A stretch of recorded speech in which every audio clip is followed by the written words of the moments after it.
A cold rain was falling on Providence Gap the night Micah Stroud found the widow and her children folded up like discarded coats in the doorway of the church.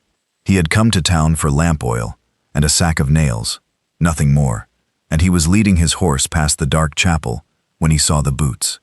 4 small pairs, and 1 pair worn through at the toe, all lined against the stone step, and above them a woman sitting bolt upright, with her back to the door, as though she meant to hold the whole night off with her spine alone.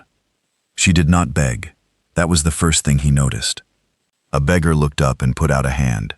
This woman looked up and pulled her thin shawl tighter and drew her children in closer against her sides, 2 under each arm, and she watched him the way a cornered animal watches, ready to fight, though it has nothing left to fight with.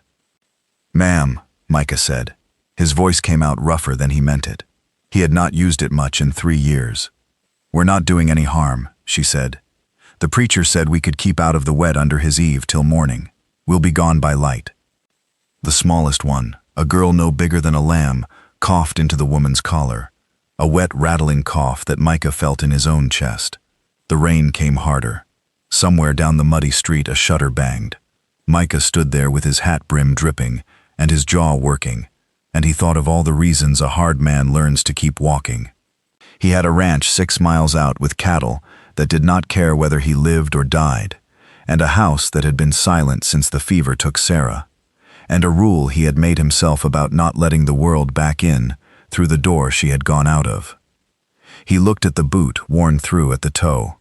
He looked at the way the woman's knuckles had gone white gripping her children, and how she was shivering so hard her teeth clicked, but she had draped her own shawl over the little ones and kept none of it for herself.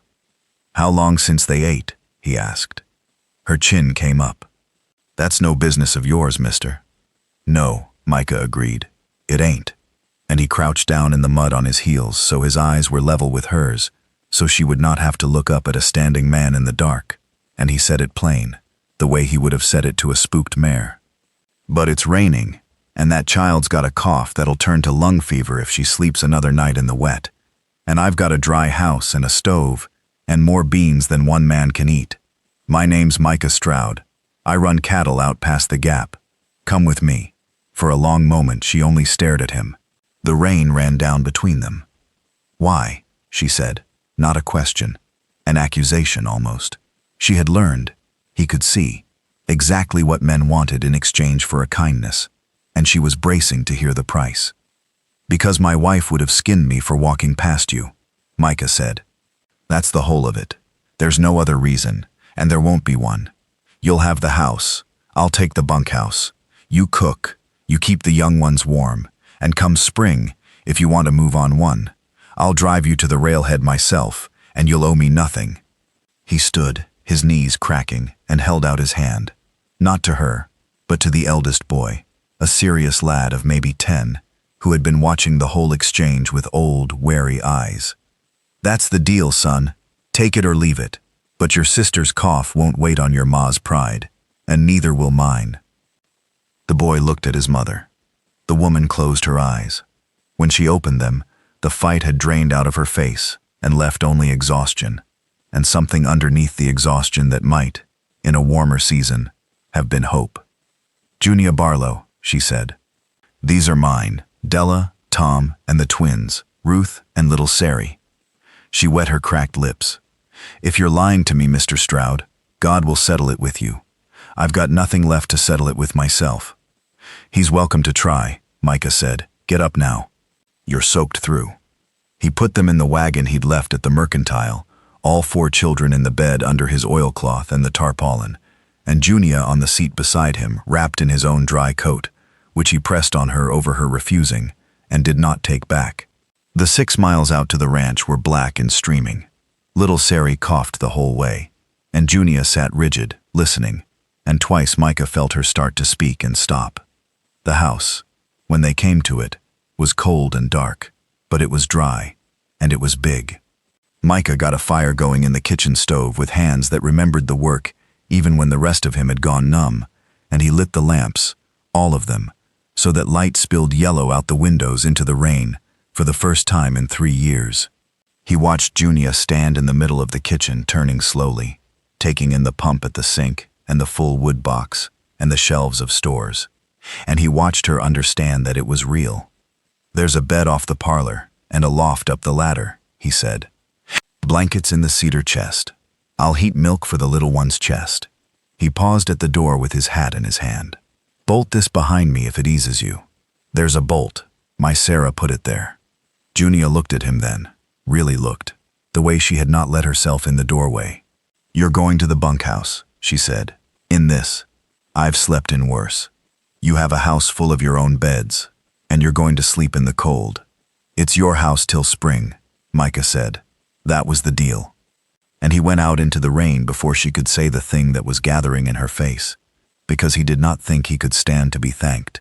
He had not done it to be thanked. He had done it because a worn-through boot had reached into the dead place in his chest and squeezed. By morning, the rain had blown out and the world was washed clean and dripping. And when Micah came up from the bunkhouse, there was smoke standing straight from the kitchen chimney and the smell of coffee and cornbread. He stopped in the yard. He had forgotten what that smell did to a man. Inside, Junia had the children scrubbed and fed, and the kitchen set to rights, and little Sary's cough had loosened in the warmth. Junia set a plate in front of him without a word, and he ate it without a word, and the boy Tom watched him the whole time, and the twins peeped at him from behind their mother's skirts, and Della, the oldest girl, 7 or 8, kept sneaking closer to look at the big silver watch he'd set on the table until he finally slid it over to her and let her hold it to her ear. That was how it began. Not with any grand thing, with a plate of cornbread and a watch held to a child's ear. Junia Barlow worked like 3 women. Micah had meant to give her light duty, a widow with 4 young ones. But by the end of that first week, she had the house shining, the milk cow tamed to her hand, a kitchen garden turned and planted, and she had found the mending pile Sarah had left 3 years unfinished, and finished it. She asked for nothing. She flinched, still, when he came in sudden from the yard, and she kept the children close, and at night, he heard the bolt slide home. He did not begrudge it. She had earned her wariness the hard way, and it would leave when it was ready. He learned their story in pieces, over weeks, across the supper table. Her husband, Amos, had brought them west on a promise of land that turned out to be alkali flat, that would not grow a weed. He had broken himself trying to make it grow anyway, and then the influenza had come through and taken him in 3 days, and left Junia with 4 children, a failed claim, and a debt to the freight company that ate the wagon, the team, and finally the last of everything. She had walked them into Providence Gap with a carpet bag and the clothes they wore, looking for honest work, and had found the town's charity ran exactly as far as a church eve and no farther. "They weren't unkind," she said one evening, scrubbing a pot harder than it needed. "That's the thing I can't get past. They just looked through us, like we were weather, like if they didn't quite see us, we wouldn't be their trouble." She stopped scrubbing. "You're the only one who stopped, Mr. Stroud. 6 days that town walked past my children in a doorway, and you're the only one who stopped." "Micah," he said, "you've cooked me better food than I've had in 3 years. I think you can leave off the mister." She almost smiled. It was the first time, and it changed her whole face, and Micah looked down at his coffee quickly, because he did not trust what his own face might be doing. The children thawed faster than their mother. Tom took to shadowing Micah at the chores, silent and useful, and Micah taught him to rope a post and to read the weather in the cattle. And the boy who had watched him with such old eyes in the doorway began, by degrees, to be a boy again. The twins, Ruth and Sari, decided he was theirs, and rode his boots across the kitchen floor, and fell asleep on his chest by the stove of an evening. And Della, who missed nothing, began leaving him things.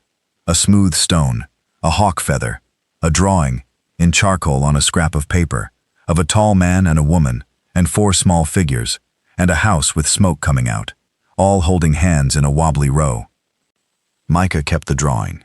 He did not tell anyone. He put it in the drawer with Sarah's letters, and some nights he took it out and looked at it, and could not name what he felt except that it was too big for the drawer, and too big for the house. The reckoning came in the last hard, cold snap of the retreating winter. On a night the wind swung around to the north and howled down out of the mountains like something with a grievance. Micah was in the barn late, having pulled a breech calf, his arms bloody to the shoulder and the new calf finally breathing, when he heard, under the wind, the wrong sound. A rider. And then a fist on the house door, and a man's voice, thick with drink and cold, shouting a name that was not Junia's, and then a name that was. Micah came out of the barn at a dead run. There was a man on the porch, big and swaying, hammering at the bolted door, and through the window, Micah could see Junia inside, with the children pushed behind her, a fire iron in her 2 hands, her face white. The man on the porch was shouting that the Barlow claim was his by right of the debt, that the woman was his to collect against, that he'd tracked her from the Gap and no charity rancher was going to cheat the Delgado Freight Company of what it was owed. He put his shoulder to the door, and the old bolt, Sarah's bolt, cracked in its housing. "Step off my porch," Micah said. The man turned. He was younger than his voice, and meaner, and he had a pistol shoved in his belt.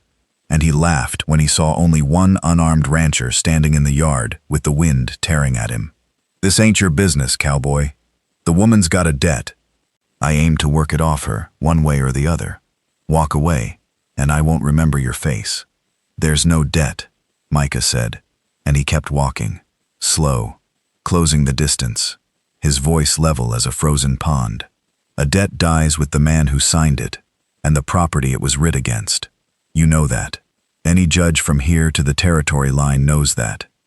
What you've got is a cold ride and a bottle and a mean idea, and you brought it to the wrong porch. I'll show you what I've got." The man went for the pistol. He never cleared it. Micah had spent his life among 1,000 pounds of unpredictable animal, and his hands were faster than any drunk's. He had the man's wrist and the man's collar before the gun was half out, and he took him off the porch and down into the frozen mud of the yard. And he did not beat him. He was not that kind, and the children were watching. But he held him down in the cold with one knee and one iron forearm across his chest, until the fight and the drink and the meanness ran out of him, and he lay there gasping up at the hard star-scattered sky.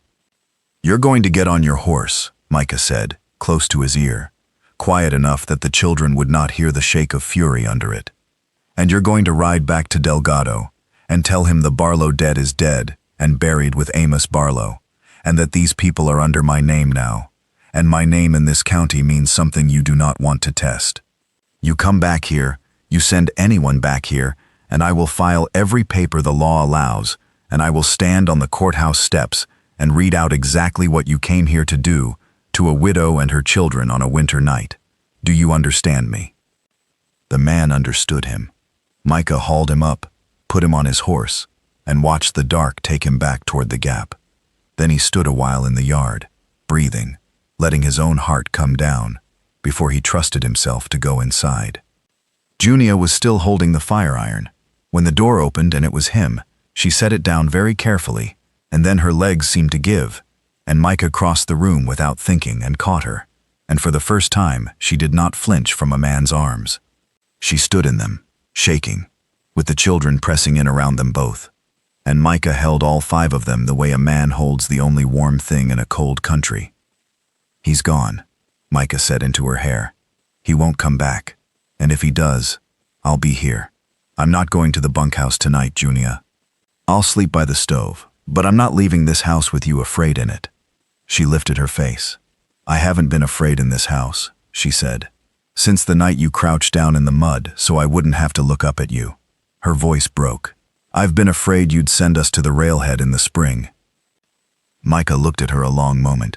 Out the window the wind was dying, the way even the worst nights finally do. "Spring's near come," he said carefully, "and I've been trying to find the words for a week. I'm no good at them. Sarah did the talking." He drew a breath. "I don't want to drive you to any railhead. I want you to stay, not as my cook and not as my charity, as my wife. If you'll have a hard old man who forgot how to talk, and them," he looked down at the 4 upturned faces, "as mine. I've got a name and a house, and 40 years of stubbornness, and there's nobody in the world I'd rather spend it on than the 5 of you. That's the deal, Junia Barlow. Take it or leave it." Della, the one who missed nothing, tugged his sleeve. "That's the picture I drew," she whispered. "You keeped it." "I keeped it," Micah said, and his voice was not steady at all now. Junia Barlow, who had held off a whole cold world with her spine in a church doorway, put her hand flat against his chest, over the dead place that was not dead anymore, and she said, "We'll have you." And the twins cheered without knowing quite why, and Tom grinned the first full grin Micah had ever seen on him, and Della slid her hand into Micah's rough one and held on. No. They were married in the little chapel at Providence Gap when the first green came, in the same doorway where he had found them, and the whole town that had looked through them came out to look at them now. The widow no longer in a doorway, but on the arm of the hardest, quietest, most respected rancher in the Gap, her 4 children scrubbed and laughing in the spring sun. Micah did not gloat. He only tipped his hat to the folks who had walked past and helped his wife into the wagon and drove his family home, where the lamps were lit in every window and the smoke stood straight and warm from the chimney, and there was a place set at the table for every single one of them, and never again an empty chair.